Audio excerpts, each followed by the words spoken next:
कठोपनिषद प्रथम अध्याय तृतीय वल्ली मंत्र 1। ऋतं पिबन्तौ सुकृतस्य लोके गुहां प्रविष्टो परमे परार्थे छाया तपो ब्रह्मविदो वदन्ति पंचाग्नयो ये च तृणाचिकेताः।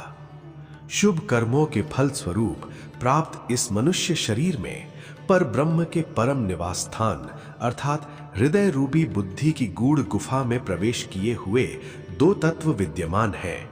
ये दोनों अपने कर्म फलों का भोग करते हैं। ये दोनों तत्व जीवात्मा और परमात्मा एक दूसरे से उसी प्रकार भिन्न हैं जैसे प्रकाश और छाया होते हैं।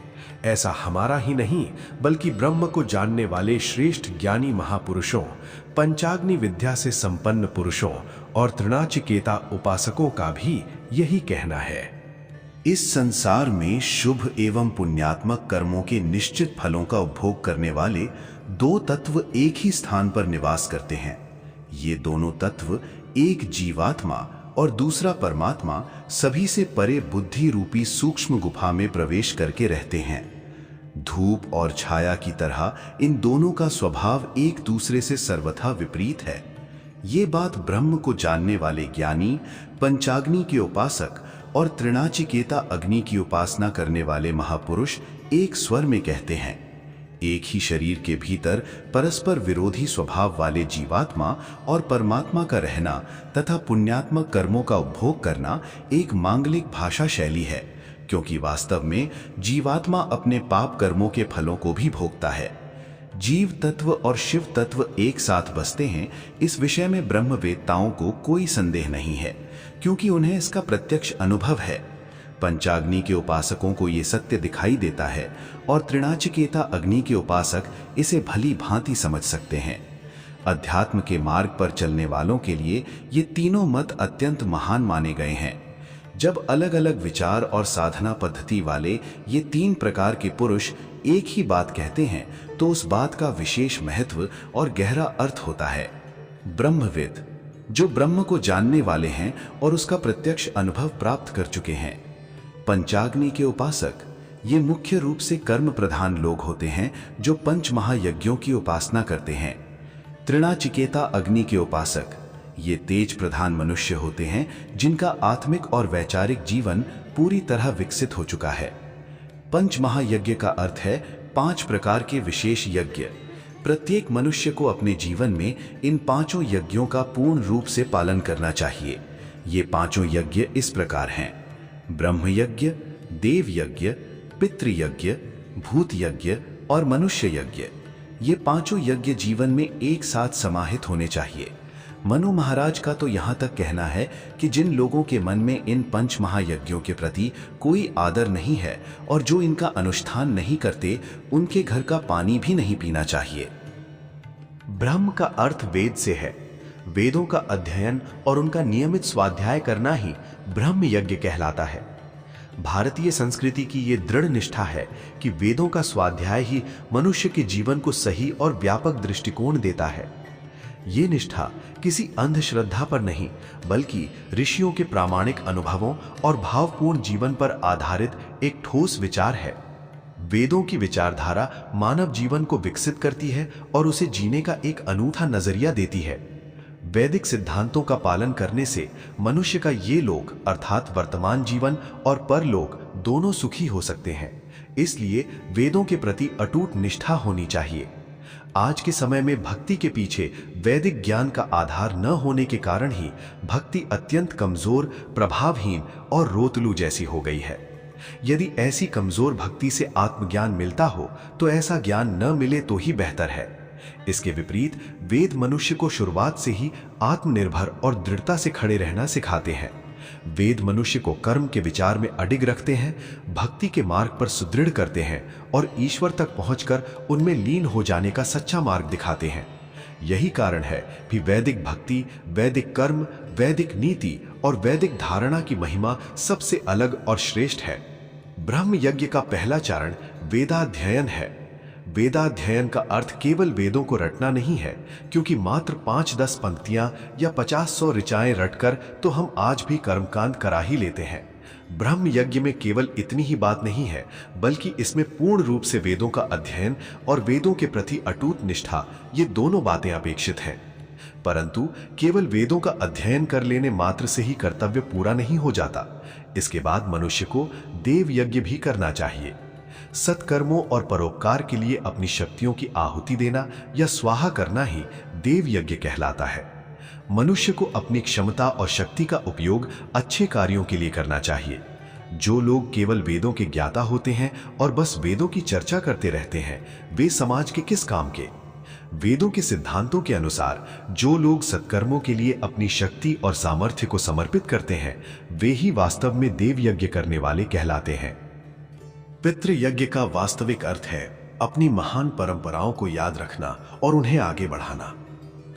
समाज में कोई भी श्रेष्ठ विचार परंपरा के माध्यम से ही आकार लेता है। यहां तक कि जो वैज्ञानिक अनुसंधान होते हैं, वे भी एक लंबी वैज्ञानिक परंपरा के कारण ही संभव हो पाते हैं। एल्बर्ट आइंस्टाइन ने जो महान खोजें की, ऐसा नहीं था कि उन्हें अचानक ही सारा ज्ञान मिल गया। उनकी इस सफलता के पीछे उनसे पहले के अनेक वैज्ञानिकों की एक लंबी परंपरा और मेहनत थी। आइंस्टाइन ने उस वैज्ञानिक परंपरा को स्वीकार किया, उस पर अडिग रहे और फिर आगे शोध करके अपने सिद्धांत दिए। आइंस्टाइन इतने महान वैज्ञानिक बने, लेकिन यदि वे अपने से पहले की परंपरा के इस ऋण को मानने से इनकार कर देते, तो उन्हें पितृयज्ञ करने वाला नहीं कहा जा सकता था। सत्य और सदाचार के किसी भी विचार को जीवन में उतारने के लिए एक सुदृढ़ परंपरा का निर्माण और उसका संवर्धन करना आवश्यक है।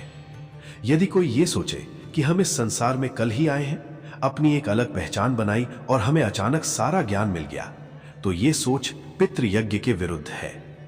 किसी एक विचार के पीछे न जाने कितनी पीढ़ियों की कठिन तपस्या छिपी होती है, जिससे धीरे धीरे वो विचार विकसित होता है और अंत में एक महान सिद्धांत का रूप लेता है। उदाहरण के लिए हमारी संस्कृति में यह विचार पूरी तरह स्थापित हो चुका है कि किसी जीव को मारना नहीं चाहिए और किसी को कष्ट नहीं देना चाहिए। इस पर किसी के दो मत नहीं है, परंतु इस उत्तम विचार को समाज के खून में, संस्कारों में घोलने के लिए ऋषियों मुनियों की एक महान परंपरा रही है। इस पैतृक परंपरा को भूलकर यदि कोई आज ये अहंकार करे कि केवल मैं ही नीतिवान हूं, तो वो पितृयज्ञ करने वाला नहीं है। हमें प्रतिदिन सुबह अपनी महान परंपरा का स्मरण करना चाहिए। इसके लिए प्रत्येक मनुष्य को यह ज्ञात होना चाहिए कि उसका जन्म किस देश में हुआ है और उसका गोत्र क्या है। उदाहरण के लिए यदि मेरा गोत्र कश्यप है, तो मुझे यह अवश्य जानना चाहिए कि महर्षि कश्यप ने समाज और संस्कृति के लिए क्या क्या महान कार्य किए थे। यही सच्ची भारतीय परंपरा है, जिसके बिना पितृयज्ञ कभी पूरा नहीं हो सकता। अपने मूल और गोत्र के इतिहास को जाने बिना रोज सुबह केवल गोत्र का नाम दोहराने, गोत्रोच्चार करने का कोई अर्थ नहीं है। परंपरा का स्मरण रखने वाले व्यक्ति को कभी कभी जीवन में बड़ी कठिनाइयों का सामना भी करना पड़ता है। माता सीता को जो कष्ट उठाना पड़ा, वो उनकी अपनी कुल परंपरा के प्रति निष्ठा के कारण ही था। कुछ लोग सतही तौर पर सोचते हैं कि यदि सीता जी ने लक्ष्मण रेखा पार न की होती तो वे संकट में न पड़ती, और वे सीता जी को भोली समझ लेते हैं। परंतु वास्तविकता ऐसी नहीं है। सीता जी बिल्कुल भी भोली नहीं थीं, बल्कि वे परम बुद्धिमती और शास्त्रार्थ यानी वाद विवाद में अत्यंत निपुण थीं।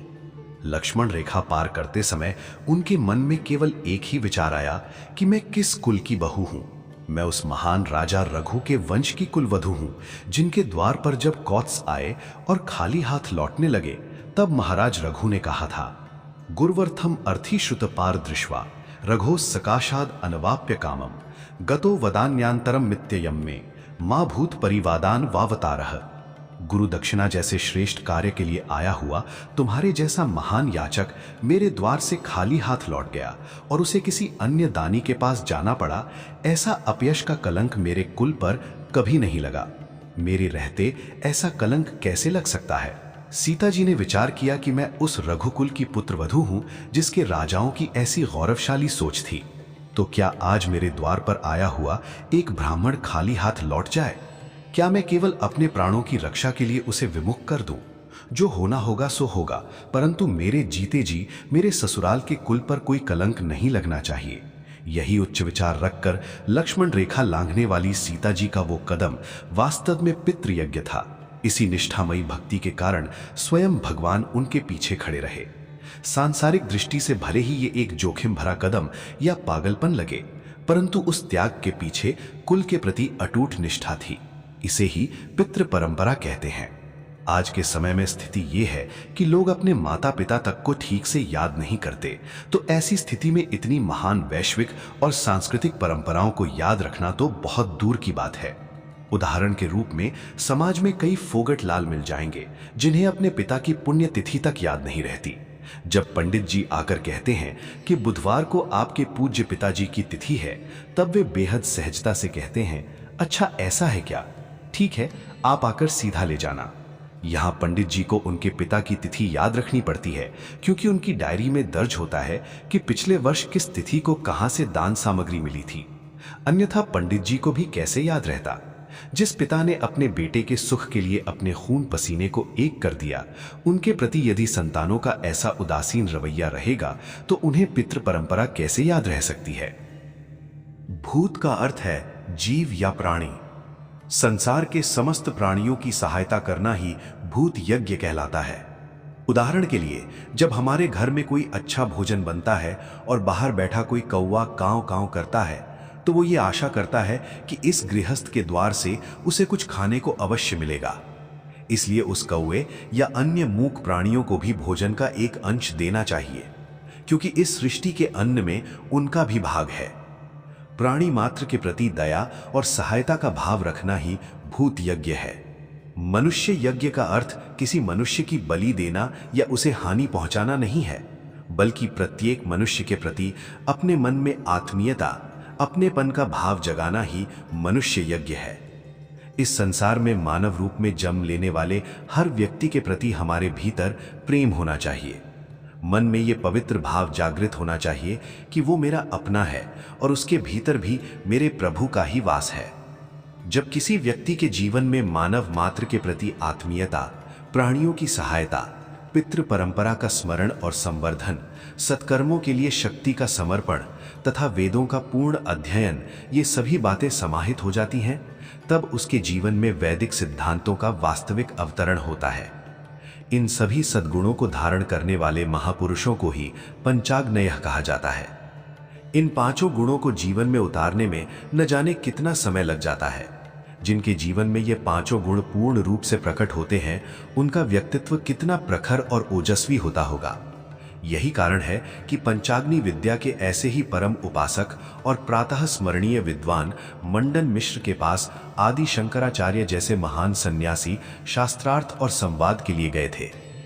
आज कुछ लोग अज्ञानवश इस बात का उपहास उड़ाते हैं कि मंडन मिश्र केवल कर्मकांडी थे और शंकराचार्य ज्ञान मार्गी थे, इसलिए दोनों के बीच बहुत बड़ा विवाद था।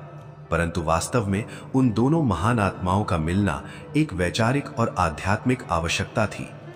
मंडन मिश्र का आंतरिक विकास उस उच्च स्तर पर पहुंच चुका था कि शंकराचार्य जी के संपर्क में आते ही उनकी ज्ञान रूपी जीवन ज्योति तुरंत प्रज्वलित हो सकती थी। उनकी इसी पात्रता के कारण ही शंकराचार्य जी स्वयं उनके पास गए थे। मनुष्य के प्रति आत्मीयता का भाव सार्वभौमिक होना चाहिए, चाहे वो किसी भी देश का क्यों ना हो। एक बार विदेश के किसी प्रसिद्ध वैज्ञानिक के 60 वर्ष पूरे होने पर मुंबई विश्वविद्यालय के छात्रों ने पत्र भेजकर उन्हें बधाई व शुभकामनाएं दी। इसके जवाब में उस वैज्ञानिक ने जो पत्र लिखा वो अत्यंत प्रेरणादायी है। उन्होंने लिखा, आप लोग मुंबई में इतनी दूर रहते हुए भी मेरे 60 वर्ष पूरे होने पर मुझे शुभकामनाएं भेज रहे हैं, इससे मुझे अतीब प्रसन्नता हुई है। मनुष्य के भीतर ईश्वर का वास है, इसलिए वो संसार की किसी भी भूमि पर क्यों ना हो, उसकी प्रतिभा की सराहना करो और उसका आदर करो। ये महान विचार सबसे पहले आपके ही देश में गाया गया था।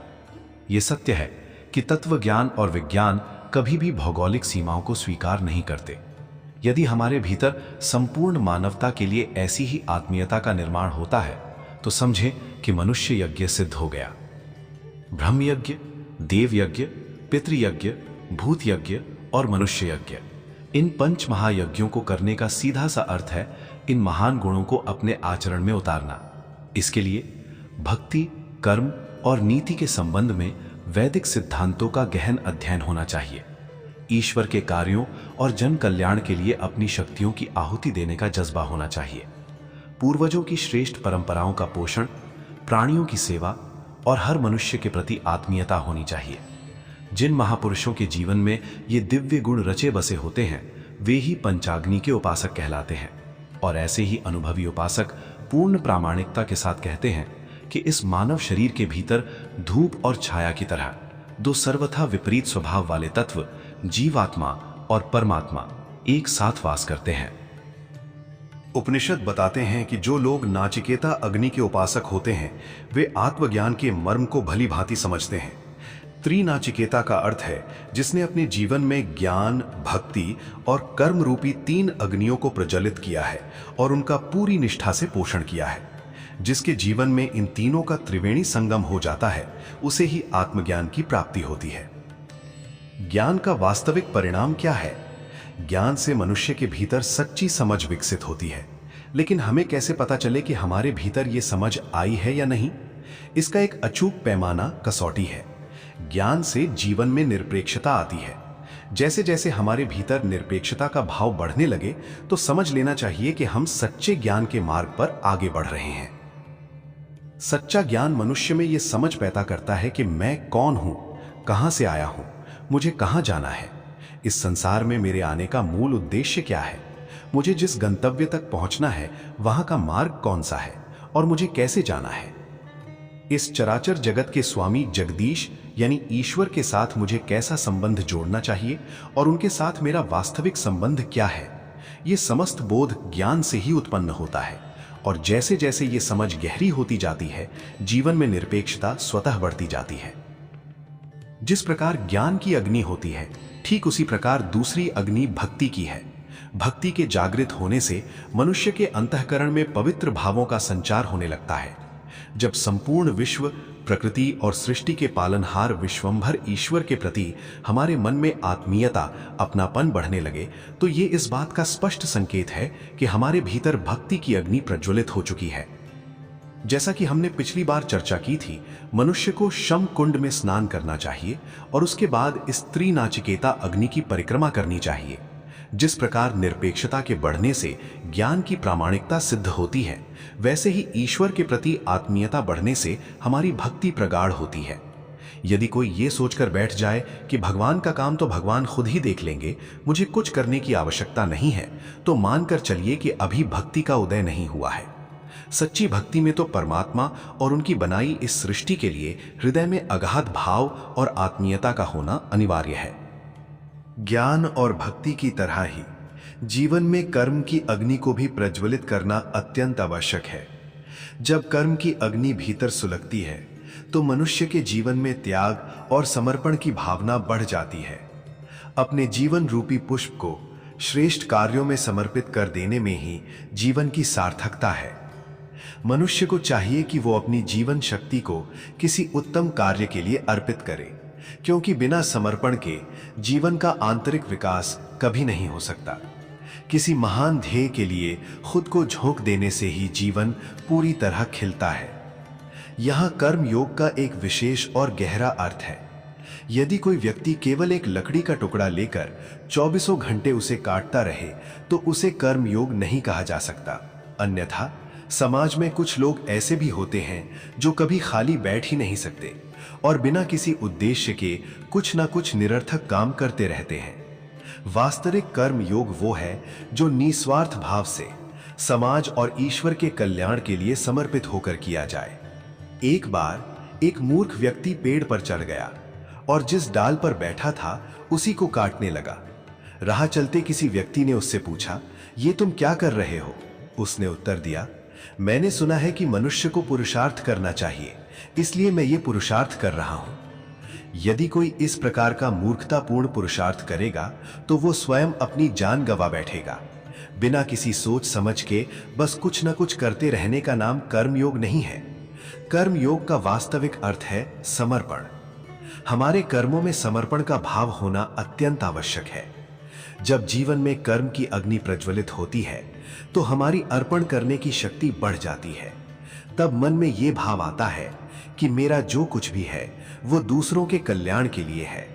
इस प्रकार जब जीवन में ज्ञान, भक्ति और कर्म, इन तीनों की अग्नियां एक साथ प्रकट होती हैं तभी मनुष्य सही मायने में त्रिनाचिकेता बनता है।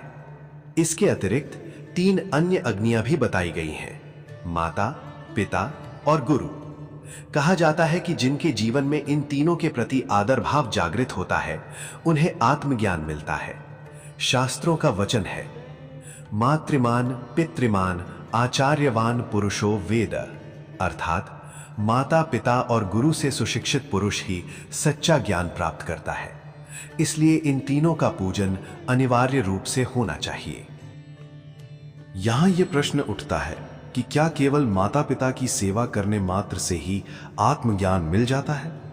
यदि आत्मज्ञान इतना ही सरल होता तो समाज के हर साधारण व्यक्ति को यह प्राप्त हो जाता। मान लीजिए किसी व्यक्ति की माता मानसिक रूप से अस्वस्थ या नासमझ है, फिर भी वह उन्हें पूजनीय मानकर उनकी दिन रात सेवा करता है। केवल इतने मात्र से ही उसे आत्मज्ञान मिल जाएगा, ऐसा सोचना सर्वथा तर्कहीन है। जो लोग आत्मज्ञान की गहराई को नहीं समझते, वही ऐसी बातें करते हैं।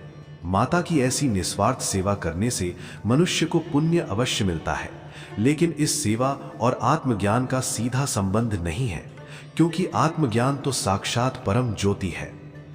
इसी प्रकार कुछ लोग परम पितृ भक्त होते हैं और अपने पिता की हर आज्ञा का पालन करते हैं। यदि पिता के ताश खेलने का समय हुआ तो वे तुरंत ताश के पत्ते लाकर दे देते हैं, या पिता के हुक्का पीने का समय हुआ तो हुक्का तैयार कर देते हैं। ऐसा व्यक्ति निश्चित रूप से पितृ सेवक है और उसे इस सेवा का पुण्य भी मिलेगा, परंतु केवल इसी से उसे आत्मज्ञान हो जाएगा। हमारे ऋषि मुनि इतने नासमझ नहीं थे कि ऐसी बात कहते।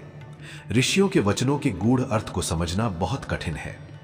उपनिषदों में जो मातृमान, पितृमान, आचार्यवान कहा गया है, उसका अर्थ बहुत गहरा और भिन्न है।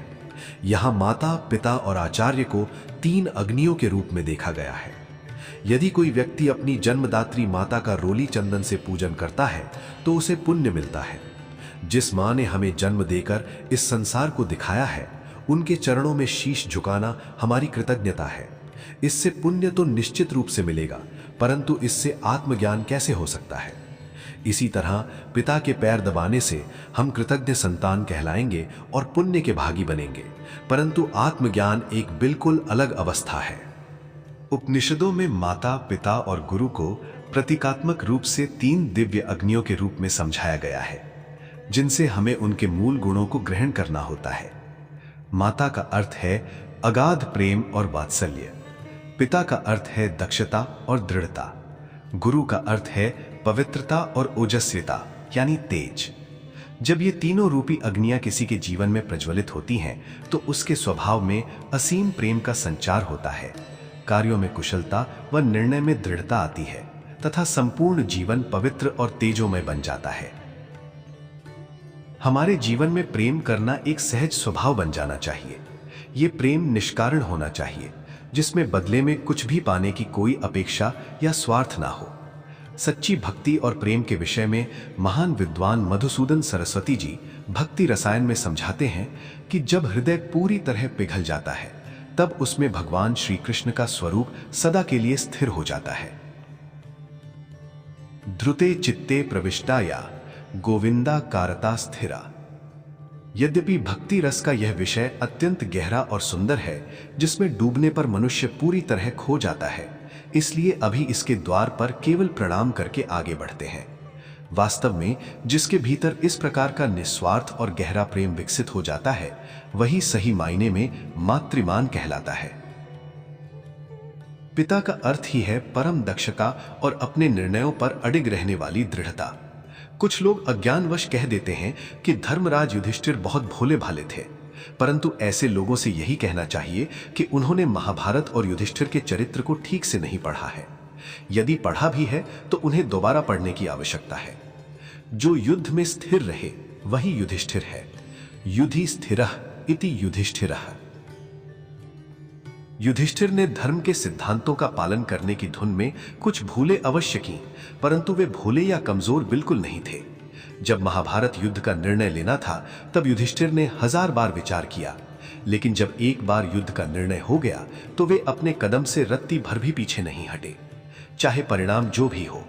यहां तक कि उन्होंने धर्म की रक्षा के लिए युद्ध में गुरु हत्या तक की तैयारी स्वीकार कर ली। इसके विपरीत जो अर्जुन पिछले 12 वर्षों से युद्ध के लिए उतावला हो रहा था, वही जब कुरुक्षेत्र के मैदान में आया तो मोहग्रस्त होकर कहने लगा, कथम भीष्म अहम संख्ये द्रोणम च मधुसूदन। अर्थात, हे मधुसूदन, मैं रणभूमि में भीष्म पितामह और गुरु द्रोण पर बाण कैसे चलाऊं। इतना ही नहीं, अर्जुन तो अपने धनुष बाण छोड़कर रथ पर बैठ गया था, परंतु धर्मराज युधिष्ठिर के मन में ऐसी कोई दुविधा या कमजोरी नहीं आई। वे अपने निश्चय पर वज्र की तरह दृढ़ रहे। इसलिए लोगों के कहने मात्र से धर्मराज युधिष्ठिर भोले सिद्ध नहीं हो जाते। वे अत्यंत कुशल और दृढ़ संकल्पी पुरुष थे। जीवन में जिस प्रकार वैचारिक दृढ़ता आवश्यक है, उसी प्रकार कर्मों में दक्षता यानी कुशलता का होना भी उतना ही जरूरी है। यही कारण है कि श्रीमद् भगवत गीता में भक्त के जो सर्वोच्च गुण बताए गए हैं, उनमें दक्षता को भी एक मुख्य गुण माना गया है। अनपेक्षः शुचिर दक्षः। एक आदर्श पिता के भीतर दक्षता और दृढ़ता का होना अनिवार्य रूप से अपेक्षित है। पिता के ये दोनों गुण हमारे स्वयं के आचरण में भी उतरने चाहिए। जब मनुष्य के जीवन में कर्तव्य के प्रति अटूट मणता और कार्यों में निपुणता आ जाती है, तो माना जाता है कि उसने अपने भीतर पितृ अग्नि को प्रज्वलित कर लिया है। इसी प्रकार जब जीवन में आंतरिक पवित्रता और वैचारिक ओजस्विता बढ़ने लगती है, तब गुरु अग्नि का उदय होता है। सच्चा गुरु हमेशा परम पवित्र और तेजोमय होता है, जिनके सानिध्य में आते ही मनुष्य के सारे पाप और दुर्गुण भस्म हो जाते हैं। गुरु वही है जो आत्मा को चैतन्य यानी जागृति प्रदान करे। आजकल लोगों की धारणाएं बहुत संकीर्ण हो गई हैं। यदि किसी की भैंस दूध न दे रही हो और कोई तथाकथित महात्मा उसके लिए भस्म दे दे, तो लोग उसे गुरु मान बैठते हैं, जबकि यह सर्वथा अनुचित है। भैंस का दूध देना या प्रारब्धवश उसका बीमार होना एक प्राकृतिक प्रक्रिया है। वास्तविक गुरु तो जीवन में ज्ञान का तेज मांगने के लिए होते हैं, न कि ऐसी तुच्छ सांसारिक समस्याओं के समाधान के लिए। कुछ लोग अपने बच्चे के रोग को ठीक कराने के लिए गुरु की खोज करते हैं। हमें यह समझना होगा कि गुरु के पास जाकर केवल और केवल आत्मिक चैतन्य की याचना करनी चाहिए। जिसके भीतर स्वयं दिव्य चैतन्य हो, वही सच्चा गुरु है, और जिसके पास ये आंतरिक प्रकाश न हो, उसे तो दूर से ही प्रणाम कर लेना बेहतर है।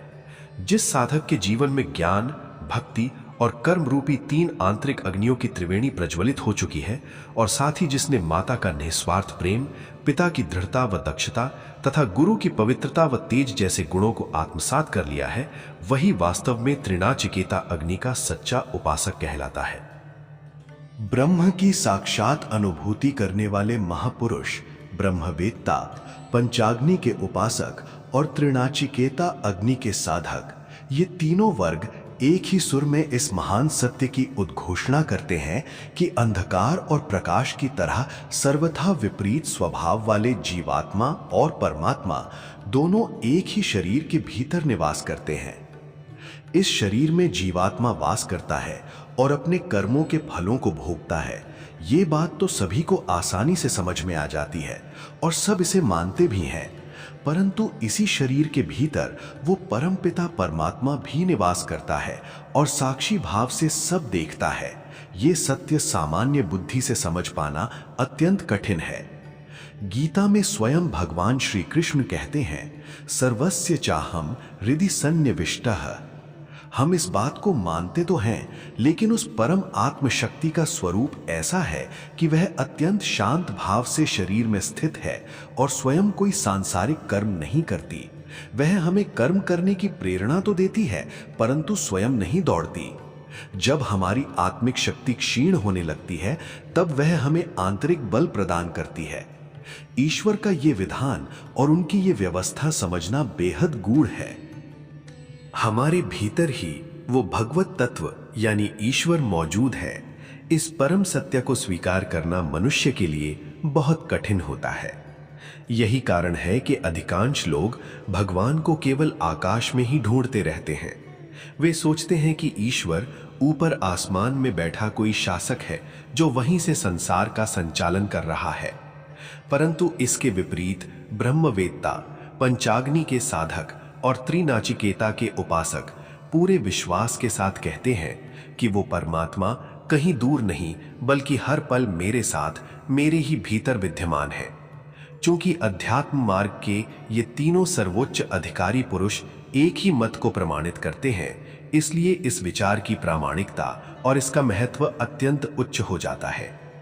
अंधकार और प्रकाश की तरह एक दूसरे से सर्वथा विपरीत स्वभाव वाले ये दो तत्व, जीवात्मा और परमात्मा, एक ही स्थान पर रहते हैं। ये दोनों मनुष्य को शुभ एवं पुण्यात्मक कर्मों के फलस्वरूप प्राप्त होने वाले सुखों का उपभोग कराने के लिए इस शरीर में एक साथ निवास करते हैं। इसके बावजूद इनमें से जो परम ईश्वर की शक्ति है, वो हमारे लिए इतनी अज्ञात और छिपी हुई बनी रहती है। इसी शरीर के भीतर छिपी हुई इसी अज्ञात ईश्वरीय शक्ति को कैसे जाना जाए और उसे कैसे पहचाना जाए, यही पूरा विषय कठोपनिषद की इस वल्ली में विस्तार से समझाया गया है।